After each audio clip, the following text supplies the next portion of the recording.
Hey, what's up, everybody? This is your host, JT, representing We As Men.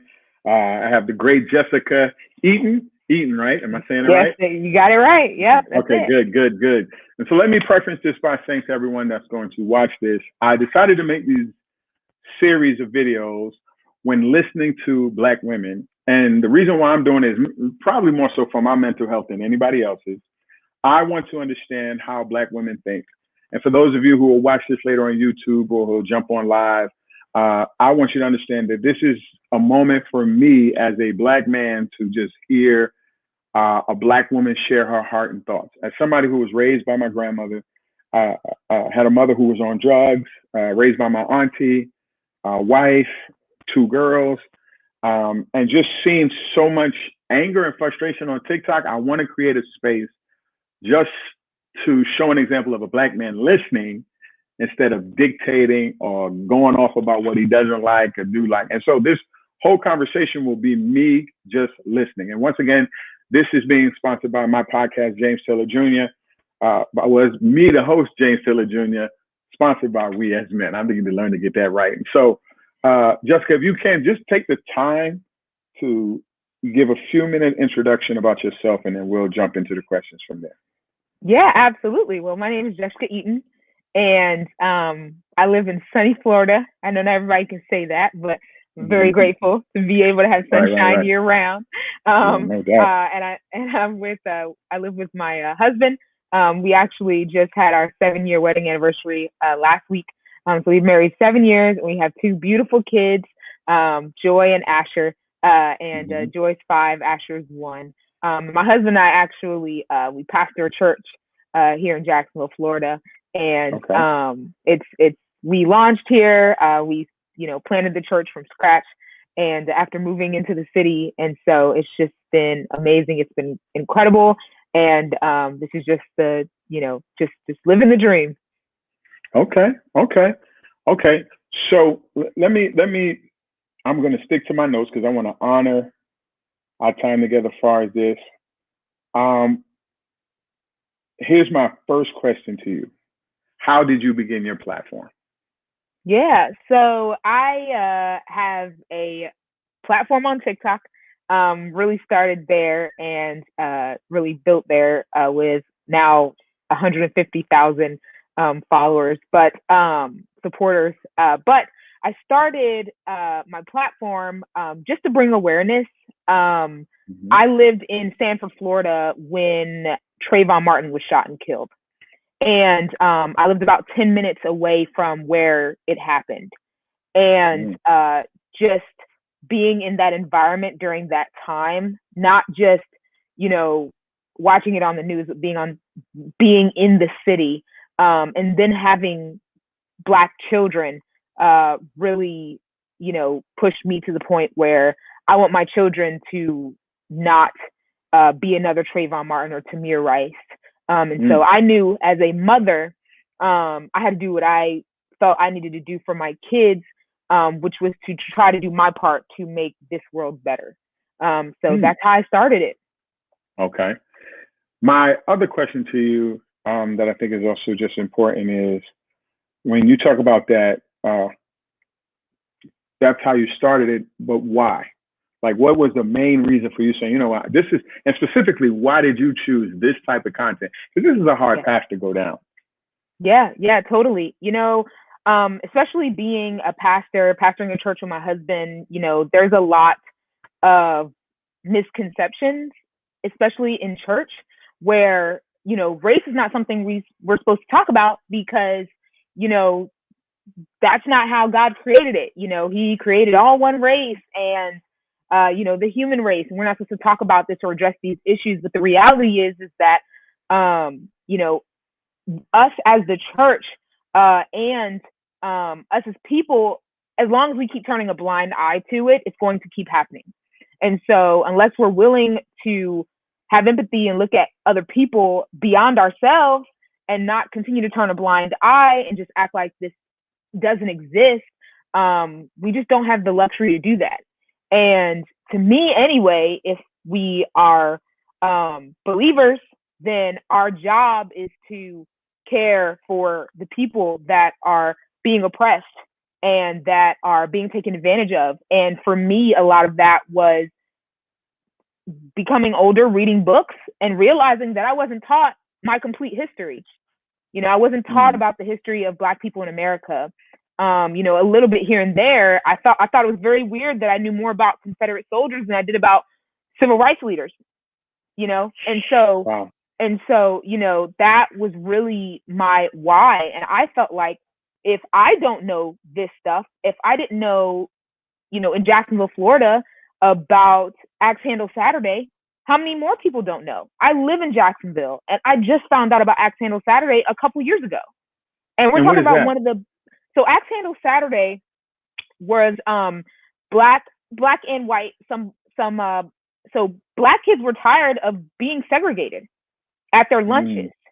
They were tired of being segregated, and so they protested in the park here that's actually named after a Confederate soldier, Hemming Park. And they protested, and they were met by a white mob of Ku Klux Klan members, about 300 of them, that beat them with axe handles. And it's called Axe Handle Saturday. And that's crazy, because they were tired of this having segregated lunch.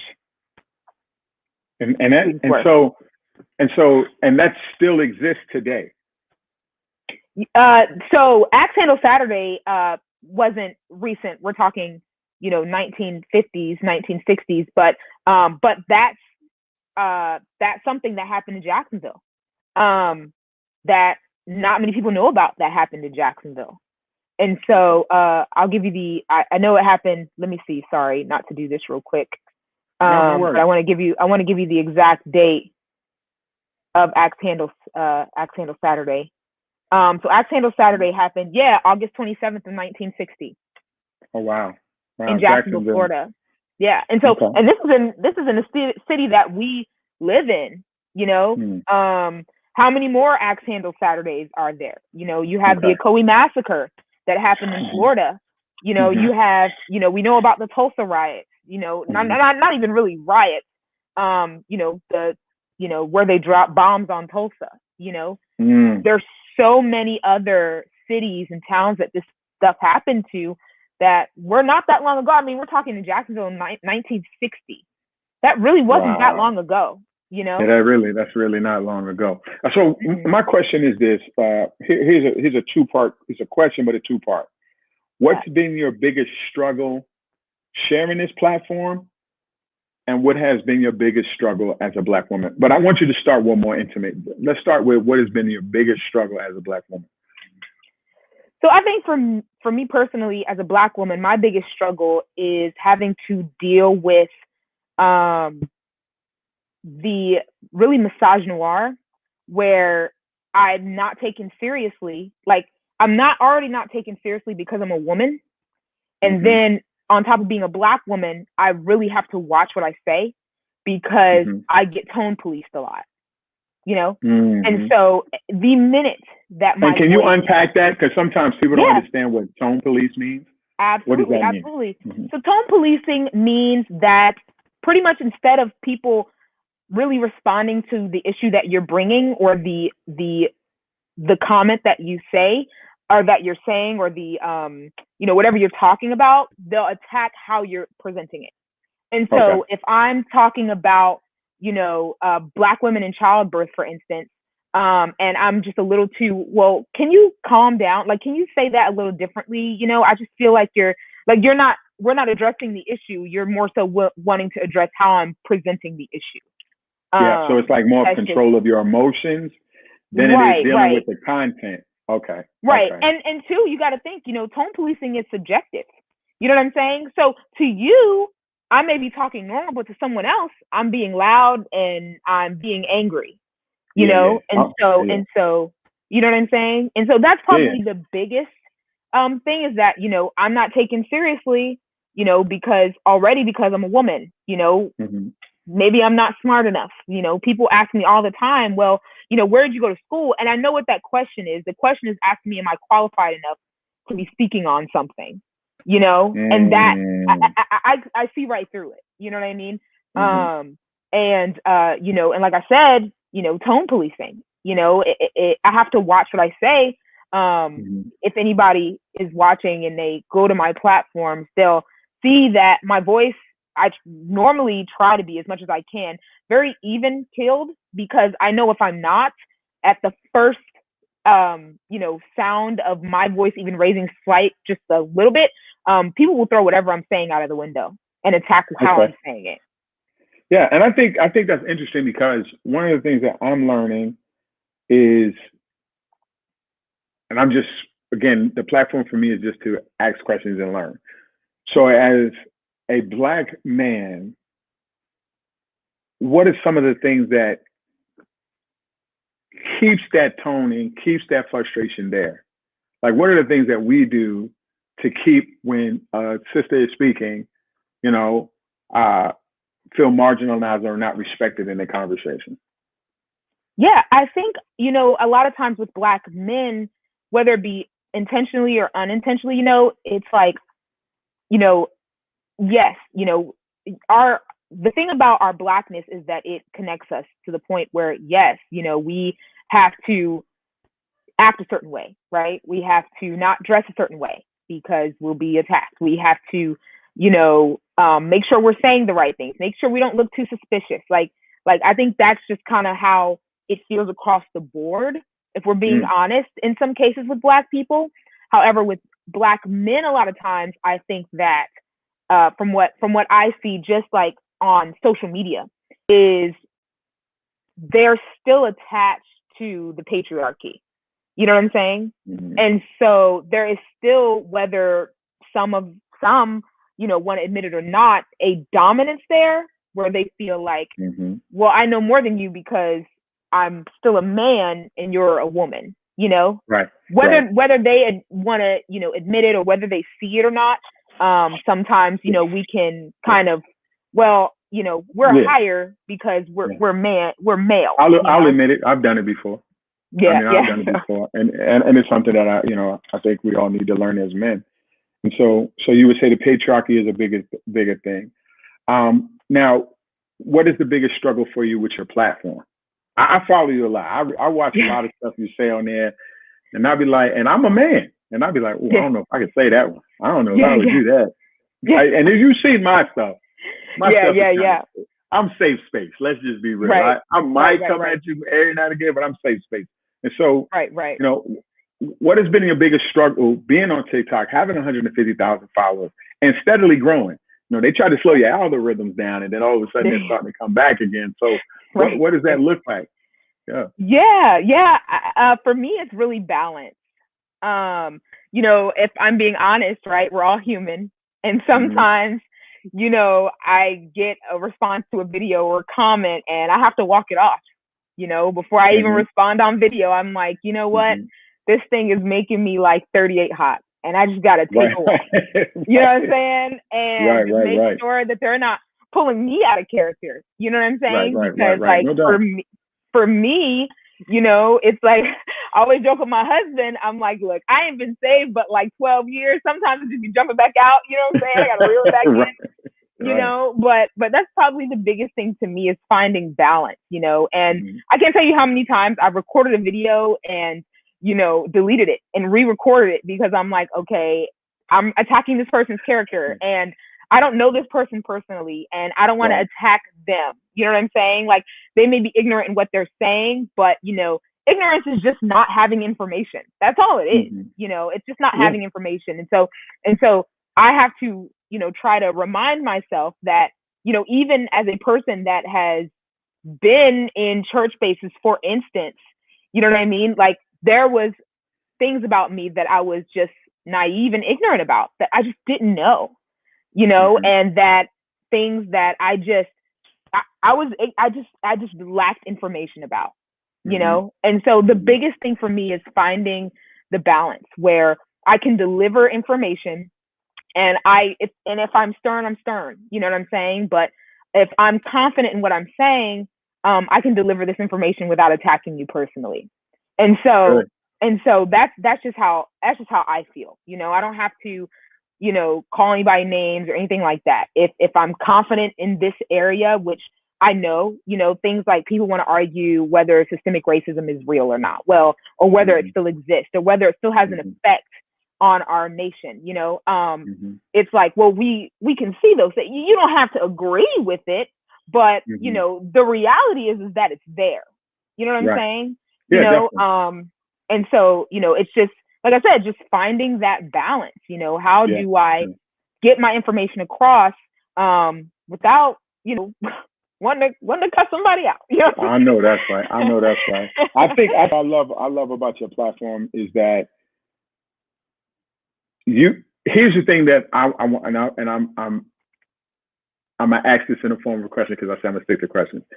But I hope you've noticed, because you have a safe voice but a strong demeanor, it helps. Yeah, totally. Do you understand what I mean by that? Absolutely, yes. I totally do. Yeah. It's kind of like, she's tough, but she's really good people. It's like, all right, I can take what she's saying. I think, and this is what leads me to this question right here, because I want you to speak to feminism as a Black woman. And let me give an honest opinion. A lot of men, whether Black or white, Hispanic, Latinx, Asian, we ain't feeling feminism. Yeah. And we might say we support it, but the reality is we don't. And then I'm learning there are a lot of women who don't support feminism. Right. So, but where do you stand on that as a Black woman? And I want to be specific, as a Black woman, where do you stand in feminism? Right. Feminism. Well, to me, when it comes to feminism, I think Black women are always. Because I'm saying this because in basketball, there's never going to be fair equity. Right. A football, there's not going to be fair equity. But in the corporate office, we're not paying for the steps that you're talking about now, right? Right. We're paying for what's in between these ears. And right. And I believe the phrase is called production capability, right? Right. You have the production capability to handle this type of load. So talk to the equity from this place. Right. Okay. Right. Because you spoke earlier. Yeah. So, I mean, we could talk about basketball. We could talk about basketball. And so, I know some people could be like, I think there's a lot that encompasses the sport of basketball when it comes to how men and women are paid, especially in sports. But let's look at soccer, for instance. I mean, women bring in a lot of revenue in soccer, and more than men, or darn near close to it, and still get paid way less than them. You know what I'm saying? And right. I think so that's equity and equality, right? That's actually both, right? Because you're bringing in the revenue, so you should be paid for the equity of the work you do. Then equality is there because everybody. I probably want to watch a women's soccer game sometimes more than a man. Yeah. For some reason, women's soccer just has that. Women's soccer just has that flair to it. But but that's subjective too. Some people take that. Right. But I want to. When you say basketball, are you saying that? Okay, let's have the revenue question. People do not watch women's basketball as much. Okay. That's a fact. Yeah. Right? Yeah. So should you be paid based on the fact that it's because as a man, I'm just gonna throw myself under the bus because you're fine. That's why I'm here. As a man, if I'm doing a business deal, I'm not paying the women as much as I'm paying the men because they don't generate the revenue for me to do so. It ain't got nothing to do with talent. Yeah. Because there are more women in the NBA that shoot better than men. That's a fact. I would say women are all around probably the better shooters. Yes, I wouldn't argue with that. I train people in basketball. I coach too. Easy. That's what I'm saying. Yeah. It's a conversation I can have. Yeah. So listen, I train my daughter and my two boys. Yeah. You already know who the better shooter is. It is what it is. It is what it is. It is. But when it comes to generating revenue, Speak to Yeah. that, because a lot of women get. I hear the whole we need to be treated fairly and all, but then Yeah. if it's fair, then that means you got to earn your keep like everybody else earn their keep, right? Or is that Yeah. asking too much? Well, I think there's a lot here. Okay. Okay, So I okay. think Now help me out. Help me out. Okay. So I think one, we have to look at women, WNBA players are not, they understand they're not going to be paid the same. Mm-hmm. They're not asking, let's be honest. I mean, their season, men's season is way longer than NBA seasons are way longer than WNBA seasons, right? But I think we have to kind of start back as to the money that's put behind it. I know this during this tournament, the NCAA tournament. I don't know if you saw the video, but it's a viral video, and you know what I'm talking about. So embarrassing. It was so embarrassing. And no the doubt. Comparisons there, you know what I'm saying? Yeah, and I think a lot of that just not only speaks to kind of where we even, I shouldn't say where we, but really starting from high school and college level as to what is put into those spaces anyway. You know what I'm saying? Mm-hmm. Like, let's be honest, they're not like advertised as much, right? They don't have the same kind of like deals. You know what I mean? Like there's so much. That's what I'm saying. It encompasses so much that I think it really starts in high school and how we treat high school players. You know what I'm saying? How girls' games are and boys' games are, you know, and really, I mean, like this all all this stuff goes back really to, you know, this social construct in our mind. You know, we're like, well, men's basketball is better because they dunk. Well, I mean, I don't know. I've like I said, I played basketball my whole life. I coached high school girls basketball. I mean, if you can't make a layup, I mean, if you can't dunk, you right there by the rim. You know what I'm saying? Like, I'm not trying to be like that, but like, you right there. You know what I mean? Like, you need to make it. Like, you get right. And so, you know, that's why it's like I think that too, we enjoy men's basketball because of the hype I think it's the hype of the dunk. You know what I'm saying? Because think about every other area of basketball is between men and women is similar. It's similar. You have dribbling. It's crazy because I would say you have a bunch of females in the NBA that been on that Steph Curry. I mean, been on that Steph Curry. Absolutely. So let me preface this by saying this, and then I'm gonna move on to another topic. One of my dreams is to own a WNBA team. That's literally one of my dreams. Now, my reason is because I know I would make a killing, because I would promote my own team, because it's open to grow a fan base. Yeah, I think somebody hasn't just sat and they just haven't taken the time to market it. I don't even like the lead up to the WNBA. And first of all, there are things that I would probably, so this is not a whole bunch of women questions, so I can answer this one. I would literally shift the WNBA towards beginning much earlier. And I would give them 50 games off tops. Yeah. And I would increase, I would lower ticket sales to fill an arena. Yeah. And I would do like because AAU basketball make most of their money off the concession stand.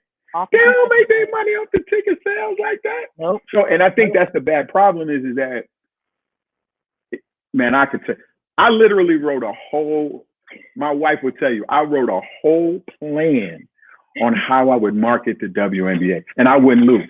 I put my money on anybody. I bet. You could go ahead and coach them, but market a team. Yeah. If I had the LA Dream, it'd be over. It'd be over. But I think that's the mindset too. That's why I say in between the ears, where you see something and you don't believe in it. Right, so you have to spend money to know that you can believe that it grows. So anyway, no, you're totally right. And one more thing, like I said, you know, I think it's what's put behind it. You know, you're talking about college basketball. I mean, to me anyway, one of the, you know, I don't know if a lot of people know her name, but one of the greatest ball handlers to me that played college basketball was Ivory Latta. She played all day in North Carolina. all day. I'm a Tar Heel fan, so I'm biased already. Okay, so you know Ivory Latta, yeah. Yeah, no doubt. Yeah.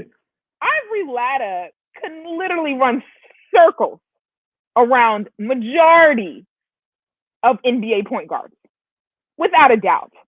Dribble-wise, without a doubt. You know what I'm saying? And so I think it's the hype behind it, one. And two, women's basketball overseas is a big deal. You know what I'm saying? And a lot of these, for instance, WNBA players, they go and play overseas. And get millions of dollars. They get millions of dollars. Brittany Griner, she's one of the highest paid, women in the WNBA, but this is chump change compared to what she makes overseas. Mm-hmm. Chump change. I agree. She can dunk.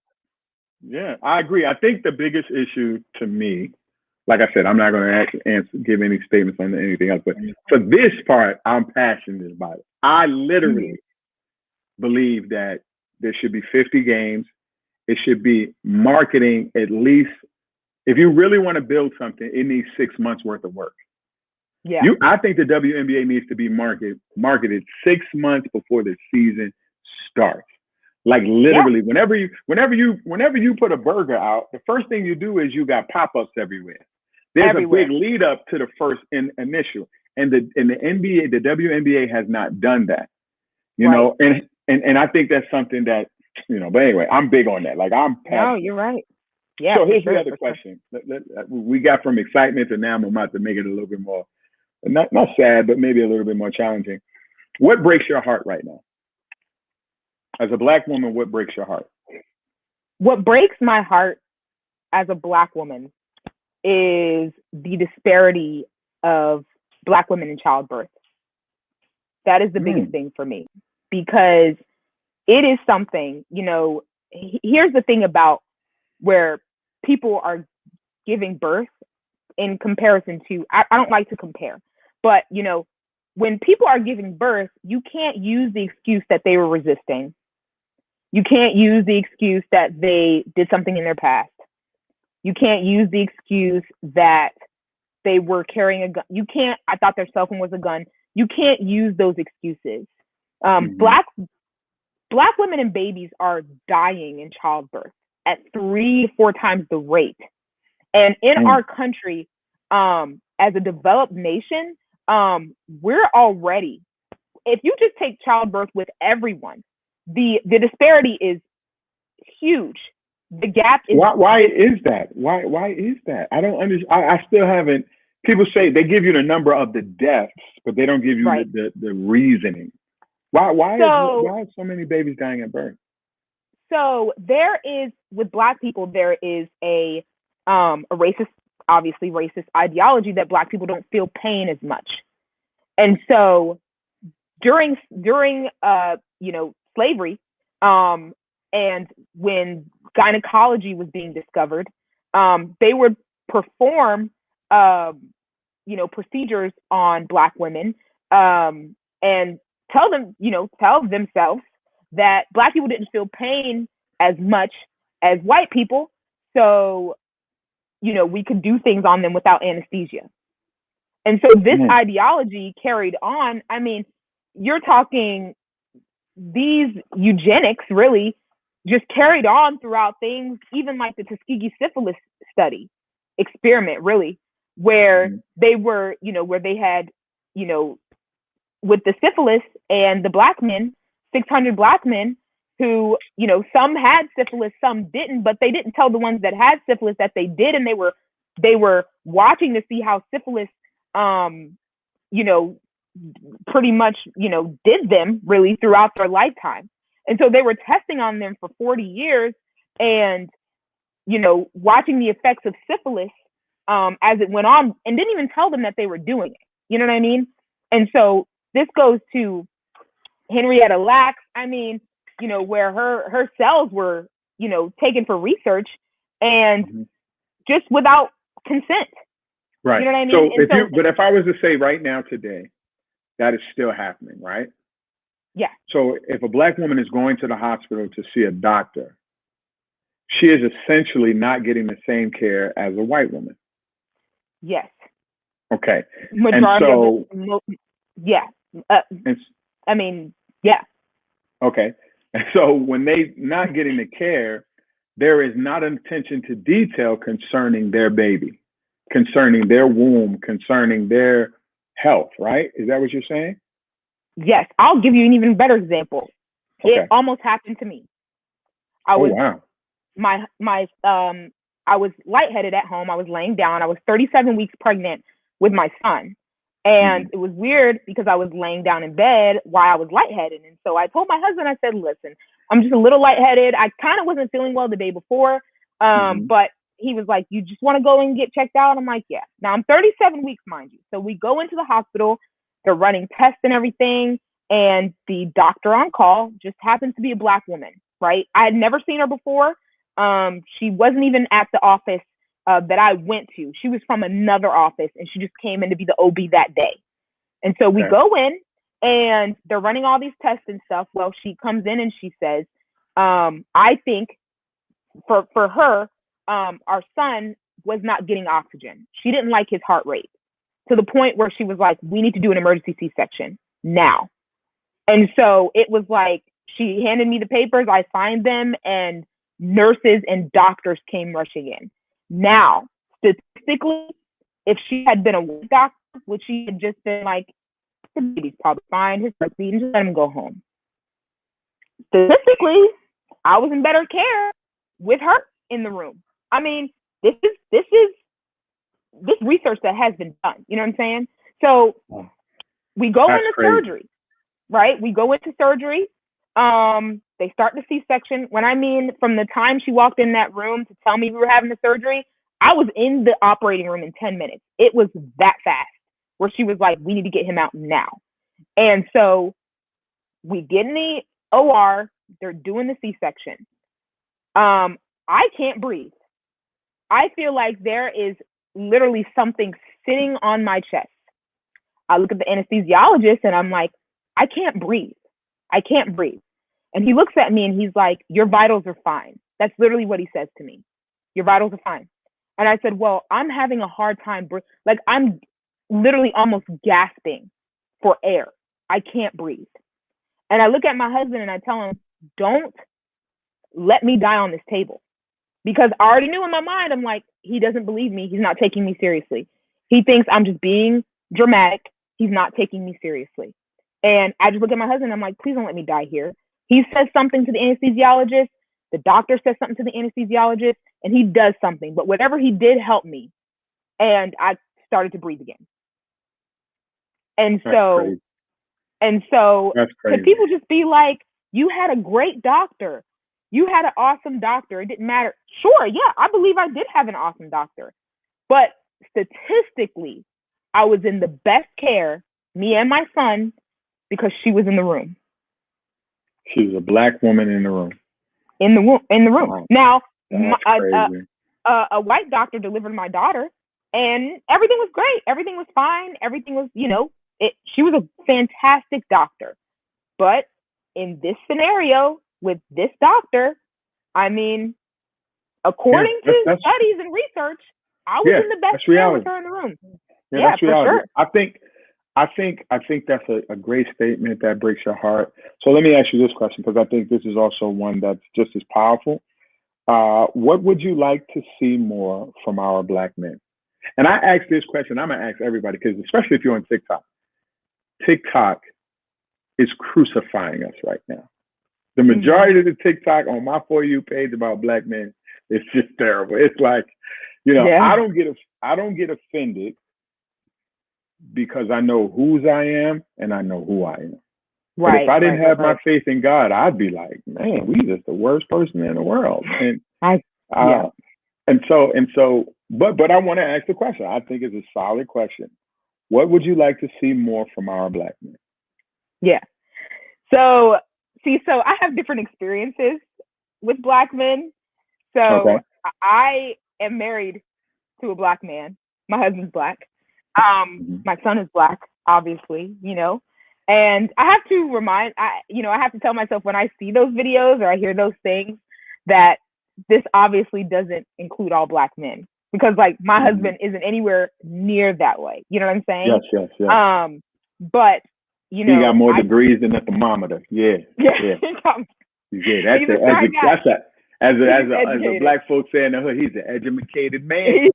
Educated girl. He's smart. I keep him around. Yeah. But you know, I can say for me personally, I had a brother who did not date black women, and his reasoning for not dating black women was that they were just ghetto, and they did nails, and they had weaves, and they did this, and it was always the stereotypes.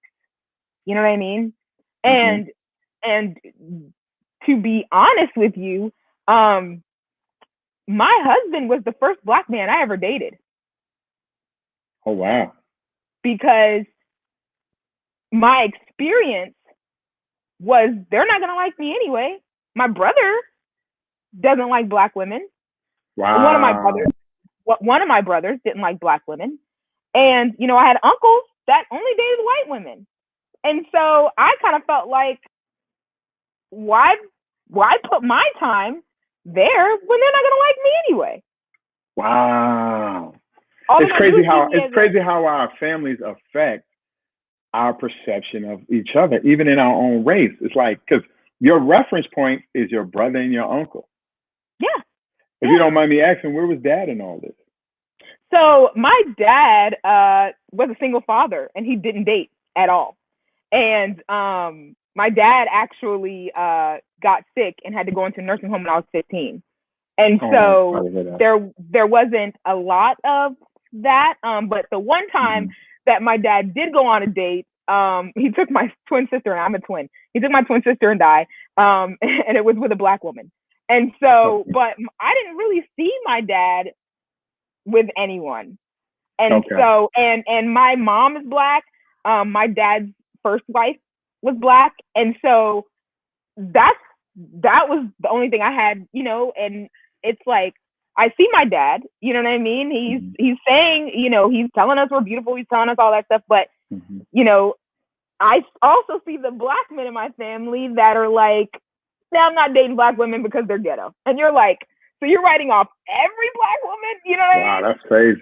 That's crazy. And so for me, I was just like, well, they're not gonna like me anyway. I mean, you know, look at the some, because it wasn't every black man in my family, but look at some of them. You know, it was like, to me, it felt like, well, any non-black girl was the trophy. And so why would you know, why would a black man really take interest in me?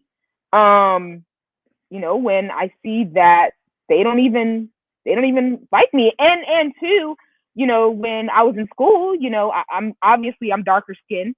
And so, growing up, you know, looking at TV and movies, I mean, my favorite reference point to look at colorism is the show Martin. How differently Gina and Pam were treated in the show Martin. Man. You know what I'm saying?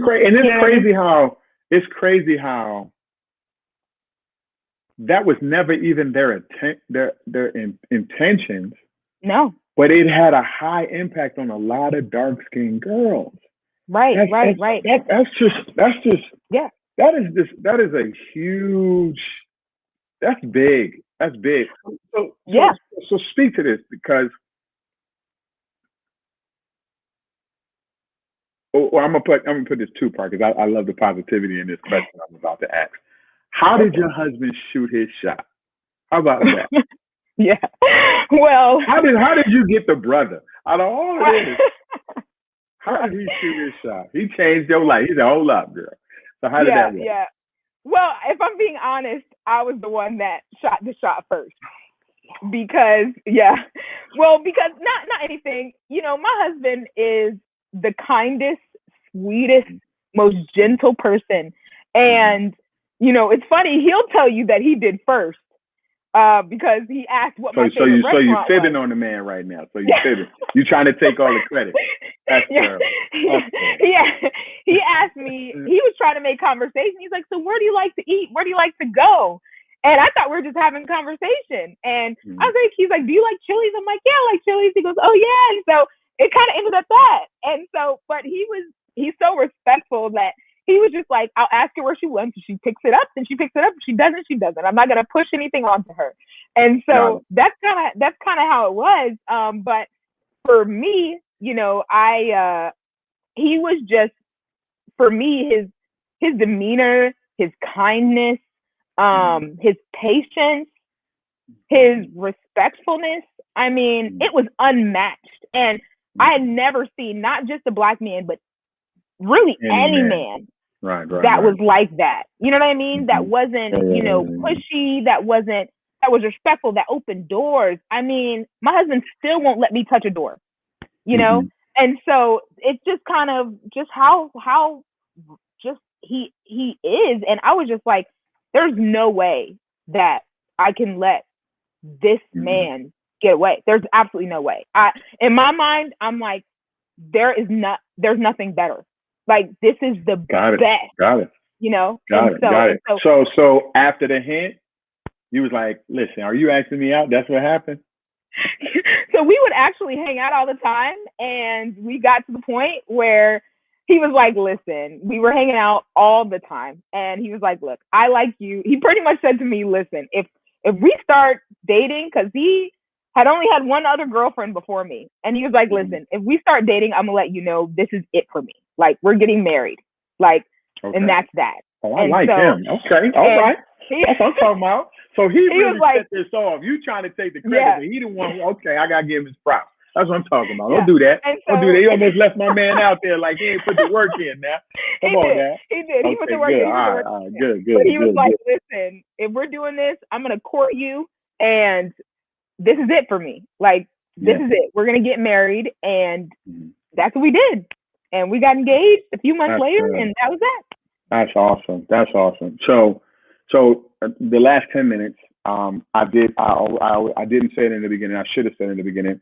So I don't want to be sounding like a hypocrite, but I wanted to say in the last 10 minutes, if there's anything that you want to cover, and if there's any questions you wanted to ask me, the floor is yours.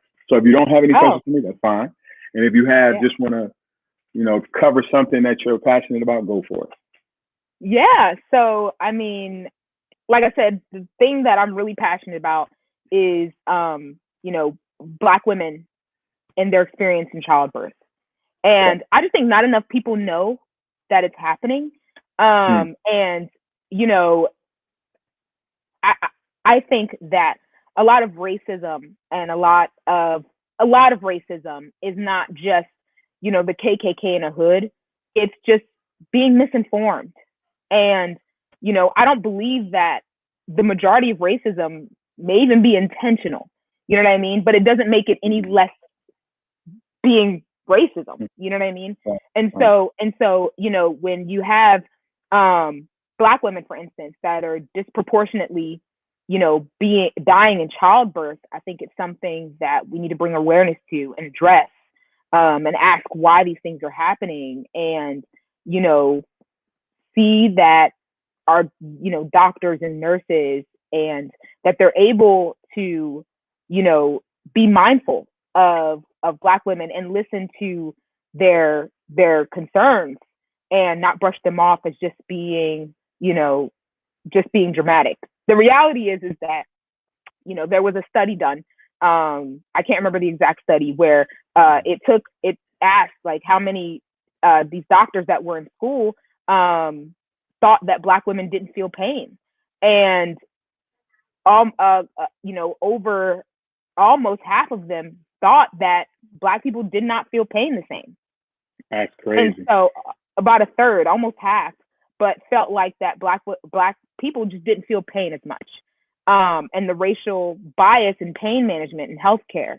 And so, yes, I want my son to be able to walk the street and not be seen as a threat or as that he's suspicious. I don't want that. I also don't want my daughter to feel like she is being or not being taken seriously in childbirth, that her threat is there too. You know what I mean? And so, yeah, that, if anybody watching, if you don't know about that, for me, that's something that's near and dear to my heart. One more thing I want to talk about is and I know this is gonna be some whatever, but is the death penalty. And something else that's really near and dear to my heart. The death penalty disproportionately affects people of color.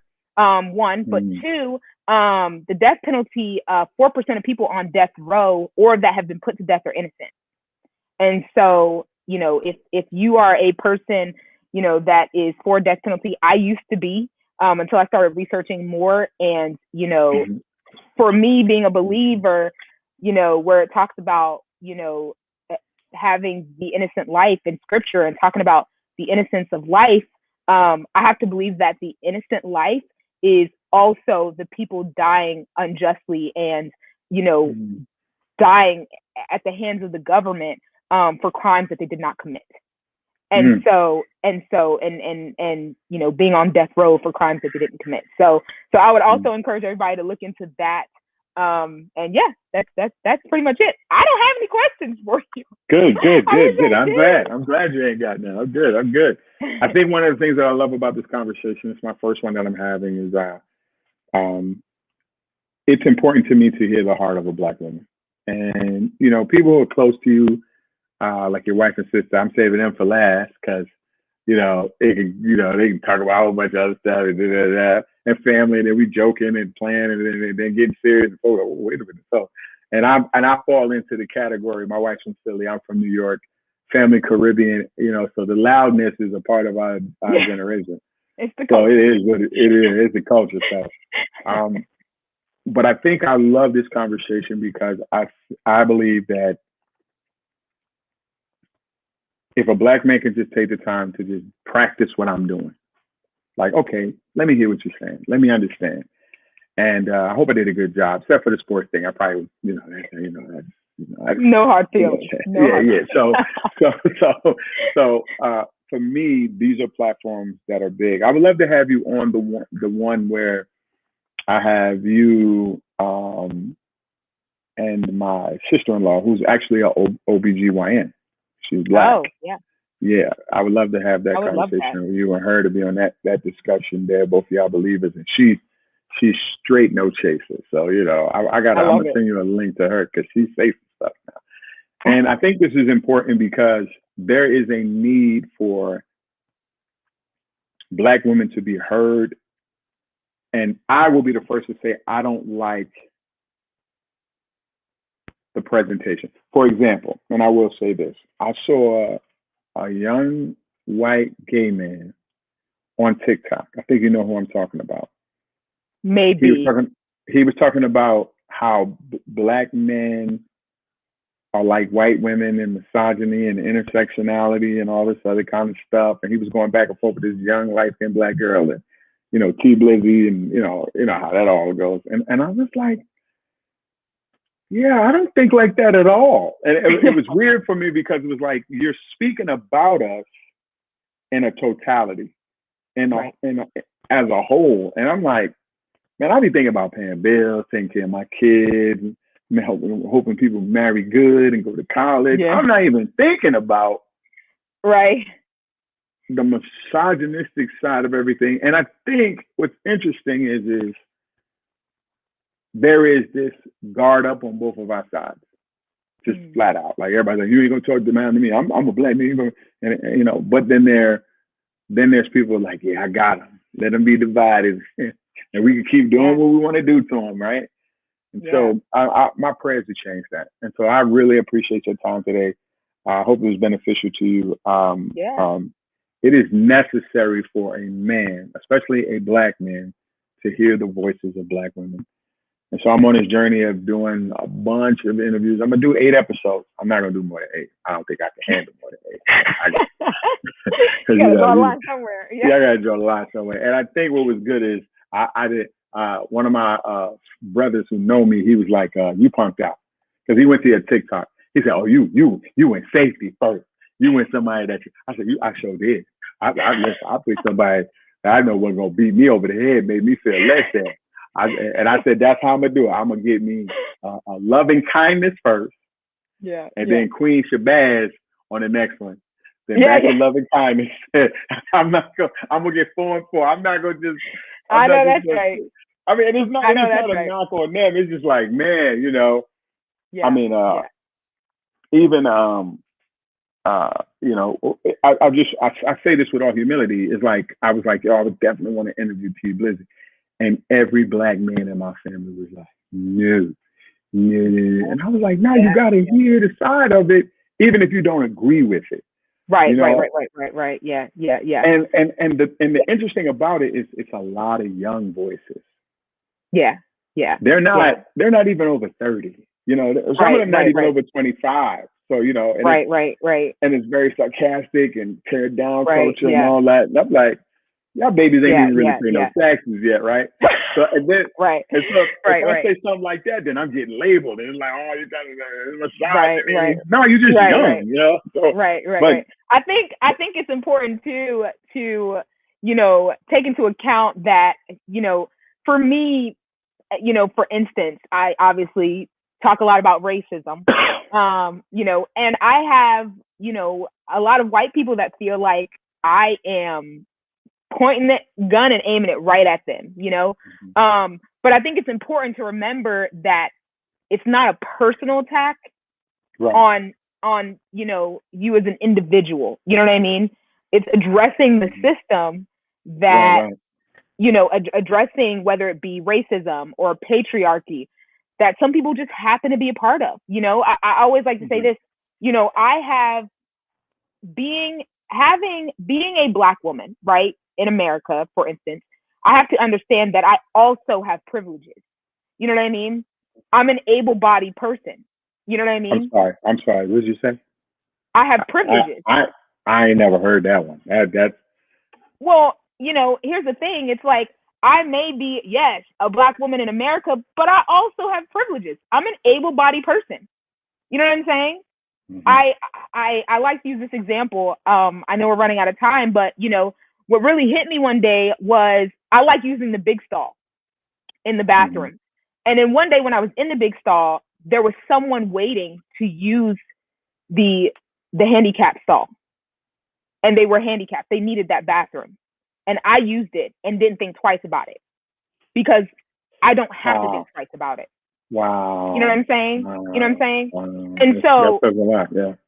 And so for me, it hit me because I'm like, that is a privilege that I have, that I just saw this as just another bathroom. And not that somebody could actually use it and needs it. You know what I mean? That's and powerful, from that day on, I never used another handicap stall. They didn't complain and didn't say anything to me, but it hit me. Wow, that is a privilege that I have. That I'm able to walk into a handicap stall and not think twice about it, just because I'm able to wash my hands and use the bathroom in the same stall. That's a privilege. Powerful. Yeah, that's pretty powerful too. Yeah. And so I think it's important that even though, we do have, for instance, identities, if you will, that are oppressed, black woman, you know what I mean? Like, it's like my kids grow up in a 2-parent home. My kids are homeschooled. You know what I mean?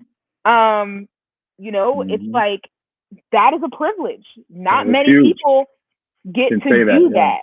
You know what I'm saying? And it's like, yes, while recognizing that, I'm a Christian. You know what I mean? Like, I'm a Christian person in America. The one thing that is not attacked on a daily basis is my faith. Yeah, some people think it's attacked, you know what I mean? Some people think whatever, it's fine. But, it's like, it's not like where after, 9/11, for instance, where if you wore a hijab or if you even looked like someone who was Muslim, you were being, murdered. You know what I'm saying? Yeah. So it's like, it is, whether people want to believe it or not, it is a privilege to live in America and be Christian. You know what I mean? And have the faith. And so, yes, recognizing the identities that, okay, these are, that, but I do have some identities that I do have a privilege in. You know what I mean? Or things about me that I do have privilege in. You know what I mean? And so I think that's also important. And it helps keep that balance, because it's like we're able to we're able to view it, like for instance, like T Blizzy, it's like for men, especially black men, yeah, you're a black man in America. You're black. Okay. Like you have to watch what you wear. You can't wear a hoodie. You can't do that. There's so many things that you have to be mindful of. My husband goes to the grocery store and, sometimes he doesn't, if there's a woman in front of him, he'll stay back. So he doesn't look like he's being suspicious. That's something that he has to be mindful of. You know what I'm saying? But he's also a male. You're also a male. You know what I mean? It's like that is something about you that there is privilege that comes with. And it doesn't make your whole identity that way. It just means that the one thing you don't have to worry about is probably what women would have to worry about. Like yes, you know what I mean? Like yes, you worry about, wearing a hoodie and stuff like that. Like I have a treadmill in my garage, for instance, we have a treadmill in our garage. We have a treadmill in our garage because I don't like my husband running around the neighborhood at night because I don't want anybody to think he's suspicious or anywhere. You know what I'm saying? But we also have a treadmill in the garage because I don't want to be attacked because I'm a woman running in the street. You see what I'm saying? And so, it makes a lot of sense. Yeah. And so, I think it's wise to say those things, and I don't mind it going over the time. I think one of the biggest things that I'm asking these questions for is because we live in a society today where these things are not talked about. Yeah.